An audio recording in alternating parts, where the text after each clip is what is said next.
sellel uhkel Tartu kontserdil ja kõik juhtus. Siis politsei võttis ta maha.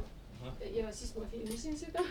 Aga no rääkige algusest peale, kuidas te kokku saite ja kuidas sinna läksite, kuidas millised idee tuli?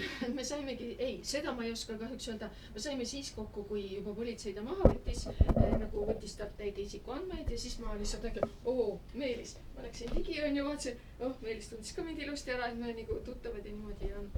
Ja siis ma ootasin ta ilusti ära, ta viidi politsei bussi, kus talle peeti loeng, nagu ma aknast nägin. Mina ilusti ootasin ja siis Meelis ütles, et aga lähme nüüd afterpartile. Ma ütlesin, muidugi lähme. Ja kuhu te läksite siis? Algul me üritasime minna Conchita Wursti afterpartile. Meelis käis välja, aga me ei leidnud seda kahjuks ülesse. Ja siis me läksime, peame vist tunnistama, üliõpilaste vilistlast, mis oli Tartus samal ajal. Et me läksime sinna. Ja nii oligi. Oli tore pidu? Väga tore pidu oli. Saime sinna sisse, kuigi me kumbki ei ole üliõpilased kunagi olnud. Kas ta ei ole olnud üliõpilane? Ma ei tea, võib-olla tema. Minu arust tema on olnud üliõpilane. Seda ma ei tea. Igatahes me saime käepäevad ja me saime sinna sisse. Siis me tantsisime ta saab igale poole. Ja pidutsesime, et oli rõõmus õhtu meil lihtsalt. Jah, oli tore. Aga millega teie muidu tegelete? Juuksuriproua. Mina olen juuksur ja Mark on minu hea sõber. No väga tore. Ja Marko, sina sellel mälestusväärselt laupäeva õhtul magasid või? Mina olin ta oli esinemas kuskil. Tööl ma pean ju vahepeal raha ka teenima, sellepärast elu on kallis. Ja siis mind oli kutsutud niimoodi, et Tartus 130 kilomeetrit, nii et ma jõudsin tagasi 1:30 öösel. Siis oli nagu rahvast juba hakkas ära minema. Ja no tegelikult ega mina sellest Conchitast väga ei olegi nagu sisse võetud. Mulle küll meeldis. Aga lihtsalt, et jah, ma olin tööl. Sellepärast, et reede laupäev on need kohad, kui ma pean ikka tegema ikkagi tööd ka natukene. Sellepärast elu on kallis. No hiljuti sa sotsiaalmeedias postitasid ühe tšeki ka, kus tuli välja, et sa oled tõesti väga suure summa eest poes käinud. Kuidas praegusel hetkel siis trippari elu on? Kas sa üldse tuled nagu toime või? No, tuleme ikka selles mõttes, et vaata minul ju alkoholi peale raha ei lähe. Nii et vahepeal võib lubada midagi. Tegelikult ma shoppan väga harva. Aga kui ma shoppan, siis nagu kõik ütlevad vau. Aga inimesed shoppavad iga päev. Mis ostab ainult brändi asju? No väga harva, kui ma ostan ju. No mis sa viimati ostsid? No oligi see särk, see oli siis Dolce Gabbana särk, mis maksis 590 €. 590 € särgis. Vaata, see ei ole see särk, kus juures. Seda ma panen, kui on mingi uhkem üritus. Aga täna ma panin selle, mis on 2 kuud vana. Ja kui palju see maksis? See oli 350 midagi. No ta ei ole üldse kallis, ta ei ole kallis. Jah, sellepärast, et tegelikult ma shoppan harva, ma räägin. Aga kui ma shoppan, siis väga kvaliteetsed asjad ja sul on sama asi. Näed, vaata selline kott maksab 1500. Ja kohas Miu.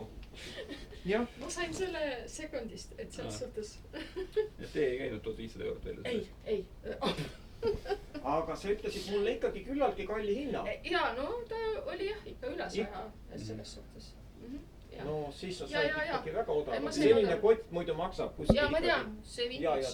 Ja see on praegu teema. Nii, Meelis, kas sa said pilli jääda? Ma sain pilli jääda, Meelis. Ma tahaksin anda sulle valiku, et ma teeks lühikese luuletuse ja ma teeks muusikapala.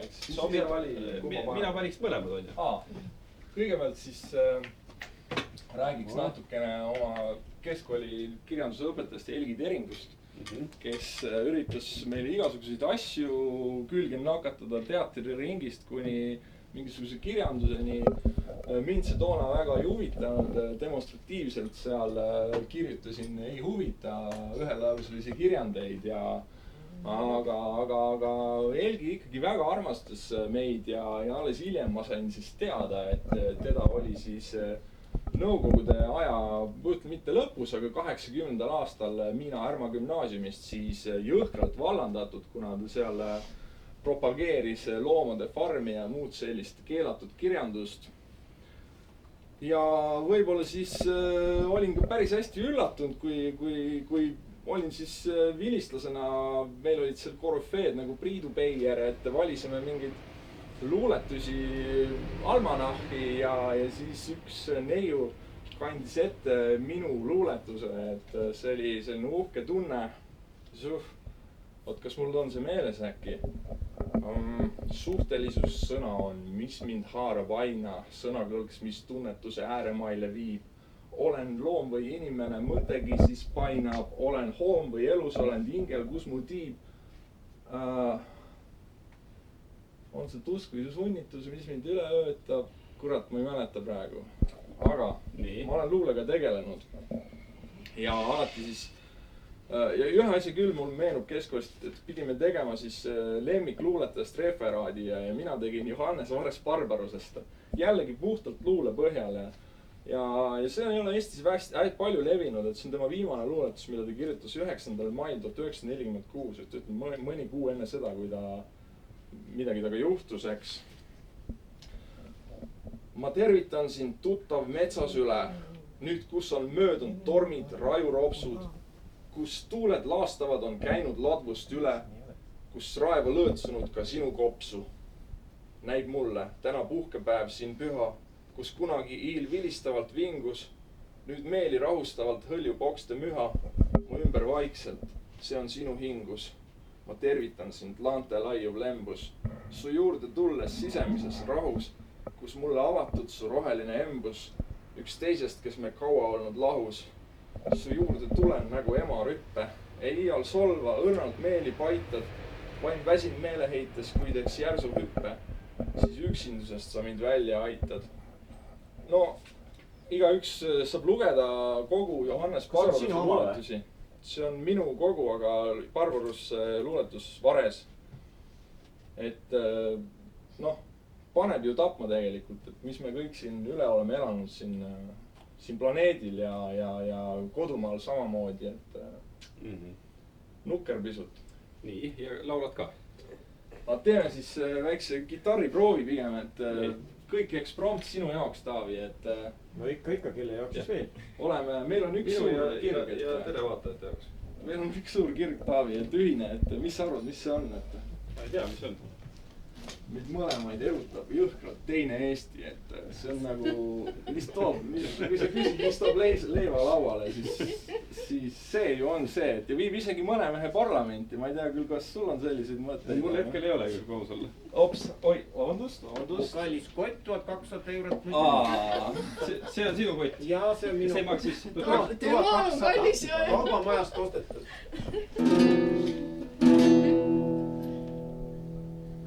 Oota, kuidas see lugu käiski nüüd? Ma ei tea. Aga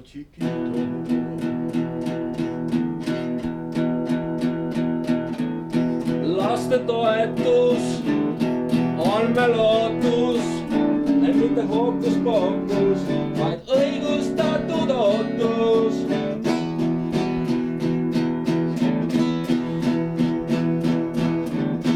Lastetoetus on me lootus, et mitte hookus-pookus, vaid õigustatud ootus.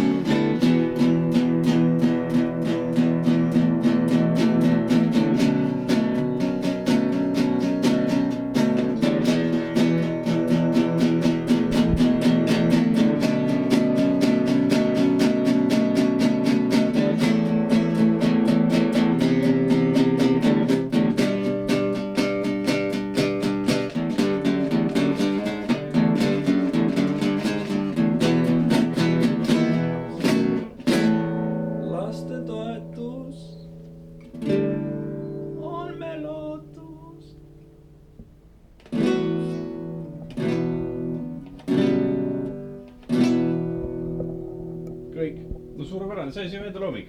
Puhas enda looming praegu koha peal sinu jaoks. Meelis, koha peal. Ütle nüüd hästi lihtsalt ja konkreetselt. Sa oled ju hästi palju Eesti elu peale mõelnud ja uurinud ja tudeerinud. Mis on üks asi, mida võiks Eestis teha, et meil kõigil oleks parem elada siin? No, ma arvan, et kõige parem asi, mis Eestis saaks nüüd juhtuda, oleks loomulikult erakorralised valimised. Ja neid võiks olla rohkemgi kui ainult ühe korra, et tähtis on see, et rahvas saaks tulla valimisurnide juurde ja ma olen ka ise siin selles suhtes koostööd tegemas, et ma hakkan jälle jutustama, sest no e-valimised on üks teema, aga ma ise üritan juba minna e-valimiste taha ja võib-olla pöörduda otse presidendi poole, et võib-olla sa ei tea, et ma olen tegelikult presidendiga 2-kordne kolleeg ja me oleme juhtinud Tartu Ülikooli koos ja ühte seal spin-off programmi. Et mina näiteks oleksin väga ettevaatlik Eesti inimesena oma geenivaramu andmetega. Et mina mäletan seda juttu juba aastast 98-99, kui meil pidi Eestis tulema geenivaramu ja see oli doktor Metspalu projekt ja see pidi ütlema kohe paari aasta pärast käima minema. Mina ise olen neid geeniproove kogunud, nii-öelda hooaja töövormis ja oma sõpru agiteerinud. Aga kui ma hakkasin hiljem mõtlema, et miks, huvitav küll, et miks seda nagu varem ei ole tehtud, et nüüd nagu hakatakse seda alles, siis ma mõtlesin, et kurat, et milles on põhjus, et varem ei olnud tellijaid, et ei suudetud müüa ravimifirmadele neid Eesti inimeste andmeid. Ja ma mõtlen, et vastupidi, et miks see nüüd on siis sisse võtnud, ongi ilmselt see, et tellijad on leitud. Ja no loomulikult igaüks peab ise otsustama, aga ütleme, et see andmekaitse pool teeb mulle muret, et me loobuksime õigustest oma geenile. Neid hiljem saab erinevaid ravimeid ju patenteerida, põhimõtteliselt võidakse ka meie geenid ära patenteerida. Et see on üks valdkond, kus ma näen, et ei pöörata piisavalt tähelepanu praegu. Ja teine küsimus, mis pole olnud muidugi see, et millal sa mingisuguse sellise avaliku triksteri tembuga jälle hakkama saad. Midagi pole teha, eks see avalikkus on ju nii pealiskaudne, et ikka nad märkavad sind siis, kui sa midagi suurt teed, kui sa virutad kuskil Riigikogust arvuti või teed midagi sellist või ronid lavale. Mis sul plaanis on? Tead, ma mõtlesin tagasi tõmbuda, et rohkem tegeleda nii-öelda distantsilt. Veel on kätte saamata muuseas, mida ma olen avaldanud soovi. Videosalvestus, mida politsei ise filmis, kuidas mind helikopteriga tagati Läänemaalt ajalehe Rahvuslik Teataja toimetusest, mis oli siis ka paar päeva nagu korraks vahutas seal Riigikogus.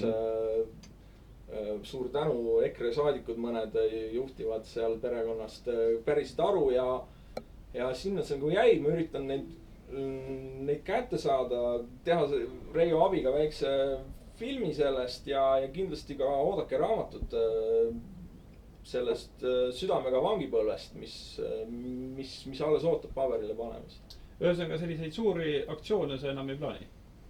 Ei, ma arvan rahulikumalt võtta. Suvine aeg ikkagi. Aga sügisel jälle midagi. Sügisel Markoga võib-olla muusikavideosse, see on maksimum nagu.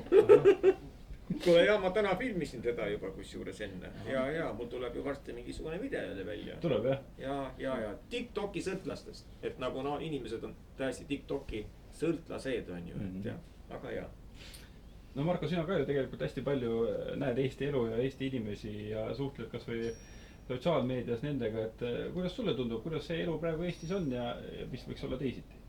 No toidukauplustes ma ei ole kunagi pannud tähele, et inimesed vaatavad, mida keegi ostab. Nagu selles mõttes, et vanasti vaadati riided nagu, aga praegu vaadatakse toite, kes ostab rohkem toite, siis nagu. Ja siis tegelikult, aga üks inimene Soome tuttav just ütles, et kuidas teil siin Eestis on ja ma olen pannud tähele, et eestlased ostavad ikka väga palju suitsu. Kõik ei olegi veel kadunud, vaatan suits. Nii et selleks raha on. Aha, et see on nagu hea märk. No see on tegelikult halb märk.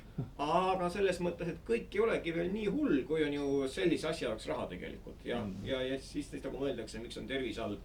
On ju ja mul on siin jälle, ma annan mingisugused eratrenne ka vahepeal. Ja siis tõesti nagu vaatan, et nagu väga halvas konditsioonis on mõned inimesed, väga halvas. Ja siis ma hakkan küsima, miks nagu, otse loomulikult, kui inimene juba 16 aastat juba suitsetab, eks ole.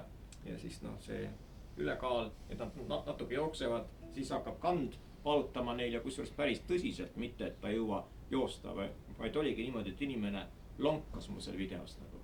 Ja siis nagu, ja siis, nii et inimestel on nagu probleemid. Aga on sellised, vaata praegu on sellised noori, kes on nagu väga sportlikud. Ja on sellised, kes ei jõua nagu meestest isegi 5 kätekõverdust teha. Sellised on ka, et teevad põlvede peal. Nii et on nagu äärmusest äärmusesse. Aga üldiselt mina olen nagu Eesti nagu selline patrioot, mina nagu eriti siit nagu ära minna ei taha veel. Et no ma käin vahepeal ära välismaal, aga ma tulen ikka tagasi. Et jah, ma olen nagu selline, et nagu ma arvan, et mul ei kasvaks juured alla mujal, ma arvan. No ja siis Reijo, kuidas sinuga on, et see, mida meie oleme siin filminud, seda näeb kõike TV3-s, aga see, mida sina oled filminud sama aktiivselt, kus seda kõike näeb? Südamega Tartu YouTube'i kanali. Väga tore. Aga millal ma võin selle välja panna? Pane kas või kohe. Kohe tulistan, jah, kui te lahkute. Selge. Ühesõnaga Südamega Tartu YouTube'i kanal, seal näete seda kõike juba natukene varem, televiisoris natukene hiljem, aga saate siis võrrelda, kas üks või teine on midagi kahtlaselt välja lõiganud või ilma tsensuurita. Kas te teete ilma tsensuurita või? Ei, ma panen midagi juurde veel. Paned juurde? Jah. Vaata, et sa Lauristoni juurde ei pane. No on ka seda juhtunud.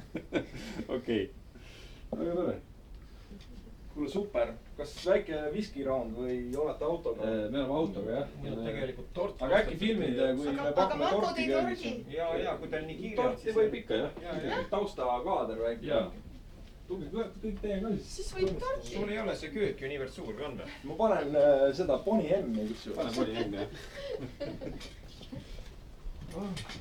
Kuule, Taavi, üllatavalt meeldiv vestlus sinuga, et ma mõtlesin, et sa oled ikkagi hinge ära müünud peavoolule, aga... Ei, ma ütlesin, et Taavi on hästi tore. See oli hea soov. Ei no, olud ei sunni, ega keegi vabad. Mina olen sinu fänn täitsa. Ma vaatan kogu aeg Esutäriti.